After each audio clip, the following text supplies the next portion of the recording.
नमस्कार विद्यार्थियों, श्रीमती मोहरी देवी तापड़िया कन्या महाविद्यालय जसवंतगढ़ के यूट्यूब चैनल पर एक बार पुनः आपका हार्दिक स्वागत और अभिनंदन है। मैं प्रवक्ता चंद्र प्रकाश गुर्जर। आज की क्लास हमारी बीए तृतीय वर्ष के छात्रों हेतु इतिहास विषय की होगी। इतिहास विषय के दौरान अगर बात की जाए, निरंतर विश्व इतिहास का अध्ययन करें। विश्व इतिहास के तहत हम पूर्वी समस्याओं को पढ़ रहे हैं। पूर्वी समस्या के तहत हमने क्रीमिया के युद्ध के बारे में जाना, उसके पश्चात बर्लिन व्यवस्था के बारे में जाना। अब बर्लिन व्यवस्था के पश्चात उत्पन्न होने वाली जो पूर्वी समस्याओं के बारे में हम जिक्र कर रहे हैं, जिसके तहत हम देखेंगे कि जो बर्लिन की संधि हो जाती है, उसके पश्चात जो बाल्कन प्रदेश होता है उनमें किस तरीके से जो विभिन्न समस्याएँ उत्पन्न होती है, जिसके तहत हमने पिछली क्लास में बात की थी बुल्गारिया और पूर्वी रोमेलिया का जो एकीकरण हो जाता है। हमने देखा जिस तरीके से जो बर्लिन की संधि के तहत जो विभाजन, भौगोलिक विभाजन किया गया था, उसका विरोध करते हुए जनता के द्वारा जो शर्तों का, संधि की शर्तों का उल्लंघन हमें देखने को मिलता है, जिसके तहत बुल्गारिया राज्य में पूर्वी रोमेलिया राज्य का क्या हो जाता है, एकीकरण हो जाता है। आज की क्लास में हम बात करने वाले हैं आर्मेनिया है, जो आर्मेनिया की समस्या के बारे में बात करें, जैसे आर्मेनिया कह दो या अर्मेनिया कह दो कोई। तो ये जो पहले तो मैं बताऊं आपको आर्मेनिया के बारे में, जो ये जो तुर्की साम्राज्य का एक प्रांत है, तुर्की साम्राज्य के अधीन एक प्रांत है, जहाँ की अधिकतर जनता जो रहने वाली वो जनता कौन सी है, ईसाई जनता है। अब हम देखते हैं कि बर्लिन व्यवस्था के दौरान जो बात की जाए, बर्लिन समझौता कह दो तुम, बर्लिन व्यवस्था कह दो, बर्लिन संधि कह दो इसको, ठीक है, बर्लिन कांग्रेस भी इसी कहा जाता है, हमने बात की थी, जिसके तहत क्या किया जाता है कि जो यूरोपीय महाशक्तियों के साथ बीच में जो समझौता होता है, किसको लेकर, बाल्कन प्रदेश को लेकर, उसी के तहत ये प्रांत है जो आर्मेनिया का प्रांत है, तुर्की के अधीन रखा जाता है। और यहाँ की जो रहने वाली जनता होती है, सुल्तान के द्वारा ये आश्वासन दिया जाता है, किसके, तुर्की के सुल्तान के द्वारा, कि जो ईसाई जनता है उनके अधिकारों की रक्षा कौन करेगा, सुल्तान करेगा। ये आश्वासन उसके द्वारा दिया जाता है। अब बर्लिन व्यवस्था के पश्चात हम देखते हैं कि तुर्की का अत्याचार धीरे धीरे जो ईसाई जनता पे क्या करने लगता है, बढ़ने लगता है। अब ईसाई जनता के द्वारा जो क्या करना, विरोध करना शुरू कर दिया। विरोध स्वरूप ही जो बुल्गारिया राज्य में पूर्वी रोमेलिया मिल जाता है। उसके अलावा जो नवीन जो ईसाई राज्यों का, नए देशों का निर्माण हुआ था, उन देशों के द्वारा भी जो इनको सहयोग दिया जाता है, प्रोत्साहन दिया जाता है। उन परिस्थितियों में क्योंकि ज़्यादातर राज्य क्या थे, नाकुश थे, जो विभाजन दोबारा से बर्लिन व्यवस्था के तहत किया गया था। तो अब तुर्की के द्वारा ईसाई जनता पे अत्याचार किया जाता है और बिस्मार्क का स्टेटमेंट हमें देखने को मिलता है। बिस्मार्क कौन था, जिसके द्वारा बर्लिन कांग्रेस की अध्यक्षता की गई थी और उसी के जो अध्यक्षता में ये सम्मेलन संपन्न हुआ था, जिसके तहत जो दोबारा से विभाजन करते हुए शर्तें तय गई निर्धारित। वो कहता है कि जो सम्राट के द्वारा आश्वासन दिया गया था, उस आश्वासन पर सम्राट जो खरा नहीं उतरता है कि ईसाई जनता के अधिकारों की क्या की जाएगी, रक्षा की जाएगी। जो बिस्मार्क कहता है, बर्लिन की संधि की आर्मेनिया में सुधार संबंधित धाराएं केवल आदर्शवादी एवं सैद्धांतिक कल्पनाएं हैं। यानी कि बर्लिन की संधि के तहत जो तुर्की के द्वारा, बर्लिन की संधि के तहत तुर्की के द्वारा जो आर्मेनिया में सुधार संबंधी धाराएं, यानी सुधार संबंधी बातें कही गई थी ईसाई जनता के प्रति, वह सिर्फ केवल आदर्शवादी व सैद्धांतिक कल्पनाएं साबित होती है। यानी कि जो उनके बारे में इम्प्लीमेंट हमें देखने को नहीं मिलता है, प्रायोगिक रूप से देखा जाए तो किसी तरह के सुधार नहीं किए जाते। और ये आगे कहता है, व्यवहारिक दृष्टि से उनका महत्व संदिग्ध है, यानी व्यवहारिक रूप से उन पर अमल नहीं किया जाता जो बातें तुर्की के सुल्तान के द्वारा आर्मेनिया के बारे में कही गई थी। तो यहाँ इस वजह से जो जनता में हमें आक्रोश देखने को मिलता है और जनता के द्वारा जो क्या किया जाता है, तुर्की के सुल्तान का विरोध किया जाता है। इसी दौरान जो आर्मेनिया की समस्या उत्पन्न होती है। अब देखते हैं किस तरीके से जनता के द्वारा विरोध किया जाता है। अब क्या है, तुर्की का अत्याचार दिन प्रतिदिन बढ़ता चला गया और वहाँ की जनता के द्वारा जो विरोध करने का निश्चय किया गया। तुर्की को ये बात पता थी कि यूरोपीय राज्यों में क्या है, एकता नहीं है, एकता का अभाव है, इनमें आपस में तालमेल और सहमति नहीं है।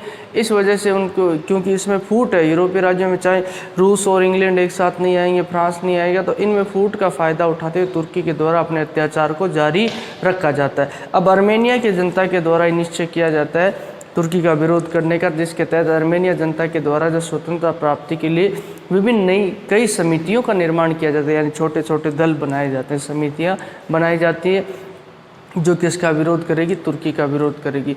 और बात की जाए 1890 ईस्वी में जो इन छोटी छोटी समितियों को मिलाकर एक क्रांतिकारी संगठन एजे संघ की स्थापना कर दी जाती है 1890 ईस्वी में जो आर्मेनिया क्रांतिकारी संघ की स्थापना कर दी जाती है। इन छोटी छोटी समितियों को मिलाकर एक बड़े से संघ की स्थापना की जाती है, संगठन की, जिसका कार्य क्या होगा, आर्मेनिया के लिए स्वतंत्रता प्राप्ति के लिए संघर्ष करना। अब इस संगठन के द्वारा जो हिंसात्मक प्रवृत्ति अपनाई जाती है और साथ तुर्की साम्राज्य के विरुद्ध यानी तुर्की में इनके द्वारा जो हिंसात्मक कार्य किए जाने शुरू कर दिए जाते हैं। जो बात की जाए तुर्की के जो सैनिकों के साथ है जो लड़ाई है और उन सैनिकों की हत्याएं इनके द्वारा की जाने लगती है। अब ये हिंसात्मक कार्य किए जाने लगते हैं। उसी दौरान 1854 ईस्वी की एक घटना है जिसके तहत जो आर्मेनिया में किसानों के ऊपर जो तुर्की सुल्तान के द्वारा अत्याचार किया जाता है। 1854 ईस्वी की बात है। तो कई जो कुछ किसान हैं उनके द्वारा जो राजा के समक्ष अपनी बात रखी जाती है तुर्की के सुल्तान के समक्ष कि वो कर देने में जो क्या है असमर्थ है, इसलिए उनका कर क्या किया जाए, माफ़ किया जाए। लेकिन तुर्की के सुल्तान के द्वारा उनकी बात को बिल्कुल नहीं सुना जाता है। तुर्की के सुल्तान के द्वारा इसके बदले वहाँ उनके ऊपर सैन्य कार्रवाई करवा दी जाती है, सेना भेज दी जाती है और राजस्व वसूली के दौरान जो ज़बरदस्ती वसूली की जाती है तो उसी दौरान कम से कम 20,000 किसान मारे जाते हैं। कहाँ के? आर्मेनिया के। जो आर्मेनिया के किसान यानी आर्मेनिया की जनता कौन थी? ईसाई थी। तो अब ईसाई जनता पे ये जो 20,000 किसानों की हत्या करवा दी जाती है। अगर बात की यूरोपीय महाशक्तियाँ आपस में फूट के कारण कुछ कर नहीं पाती है तो इन्हीं कारण जो आर्मेनिया पे ये जो अत्याचार इसका बढ़ता चला जाता है। ठीक है, 1895 ईस्वी की बात है। उसी के एक साल बाद की बात की जाए तो आर्मेनिया के जो आर्मेनियन लोग हैं ये क्या कर रहे थे, ये जो राजा के समक्ष एक प्रार्थना पत्र देने के लिए जा रहे थे और उसी दौरान जो कस्तुनतुनिया में जो मुसलमानों की एक उग्र भीड़ इनको देखती है तो उग्र भीड़ के द्वारा क्या किया जाता है कि इन कम से कम सैकड़ों लोगों की हत्या जो आर्मेनियन ईसाई हैं उनकी हत्या करवा दी जाती है।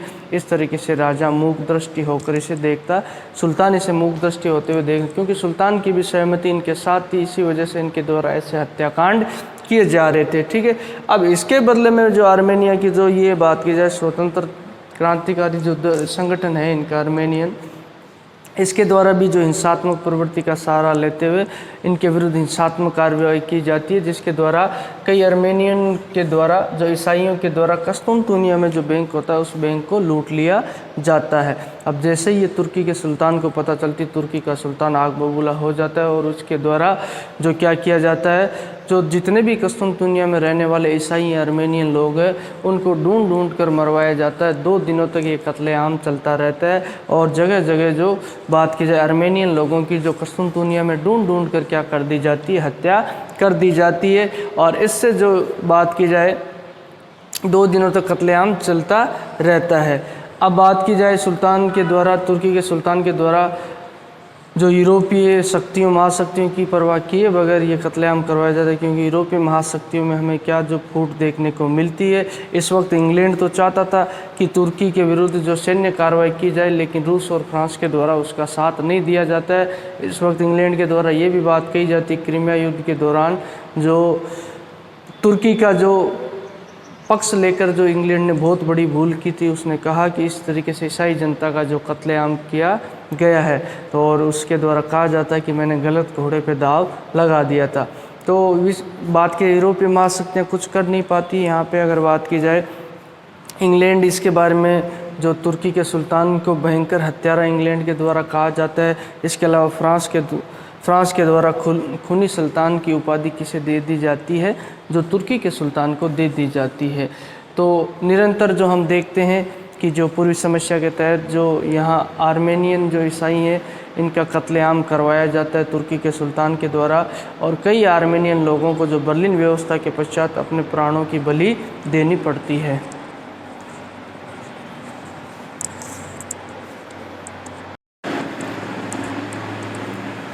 तो विद्यार्थियों, आज की क्लास में हमने देखा कि जो बर्लिन व्यवस्था के पश्चात उत्पन्न होने वाली पूर्वी समस्या के तहत जो आर्मेनिया प्रांत होता है, आर्मेनिया प्रांत जो तुर्की के अधीन एक प्रांत होता है जहाँ की जनता रहने वाली कौन सी होती है, ईसाई जनता होती है।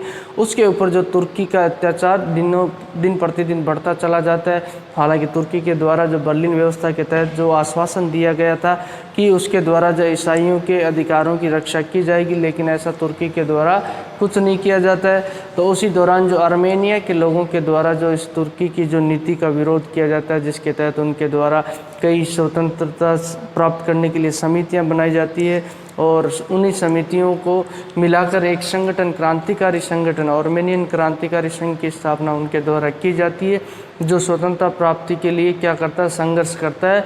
और उसी दौरान जो इसके द्वारा हिंसात्मक प्रवृत्ति अपना ली जाती है, तो तुर्की के सुल्तान के द्वारा भी जो प्रत्युत्तर देते हुए जो क्या किया जाता है, जो हिंसात्मक कार्रवाई की जाती है। इस कार्रवाई के तहत हम देखते हैं कि आर्मेनिया में 20,000 किसानों की हत्या जो तुर्की के सुल्तान के द्वारा करवा दी जाती है। और किस तरीके से आर्मेनियाई लोग हैं जो सुल्तान के समक्ष प्रार्थना पत्र पेश करने के लिए जाते हैं, तो मुस्लिम भीड़ के द्वारा उनको क्या कर दिया जाता है, उग्र मुस्लिम भीड़ के द्वारा मार दिया जाता है सैकड़ों लोगों को। इस तरीके से जो आर्मेनिया का क्षेत्र है वह अशांत क्षेत्र बन जाता है। और यहाँ पे जो बात की जाए यूरोपीय महाशक्तियाँ, यूरोपीय देश जो बात की जाए, इंग्लैंड है, फ्रांस है, रूस है, वह चाहते हुए भी हस्तक्षेप नहीं कर पाते हैं और इसका भरपूर फ़ायदा तुर्की के द्वारा उठाया जाता है। और आर्मेनिया में ये जो बाल्कन बर्लिन व्यवस्था के तहत इस क्षेत्र का विभाजन किया, लेकिन बर्लिन व्यवस्था यहाँ पे क्या हो जाती है, समाप्त हो जाती है और आर्मेनिया के लोगों के द्वारा संघर्ष जारी रखा जाता है और तुर्की से स्वतंत्रता प्राप्त करने का उनके द्वारा प्रयास किया जाता है। इसी प्रयास में कई आर्मेनियन ईसाई लोगों की क्या हो जाती है, मृत्यु हो जाती है, उनको अपने प्राणों की बलि यहाँ देनी पड़ती है। और इस तरीके से जो ये बाल्कन क्षेत्र है वह अशांत क्षेत्र दोबारा हो जाता है। बर्लिन व्यवस्था, यहाँ पे बर्लिन व्यवस्था पूर्णतः लागू नहीं हो पाती है।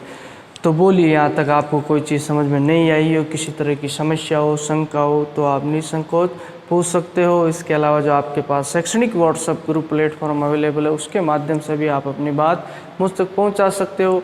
इतिहास विषय से संबंधित कोई भी जिज्ञासा, उत्सुकता, वो भी आप मुझसे साझा कर सकते हो। और अध्ययन अध्यापन में जो के लिए कोई विशेष आपकी जो राय या सुझाव है वह भी आमंत्रित है। तो आज की क्लास के लिए बस इतना ही। सभी विद्यार्थियों का एक बार पुनः बहुत बहुत धन्यवाद।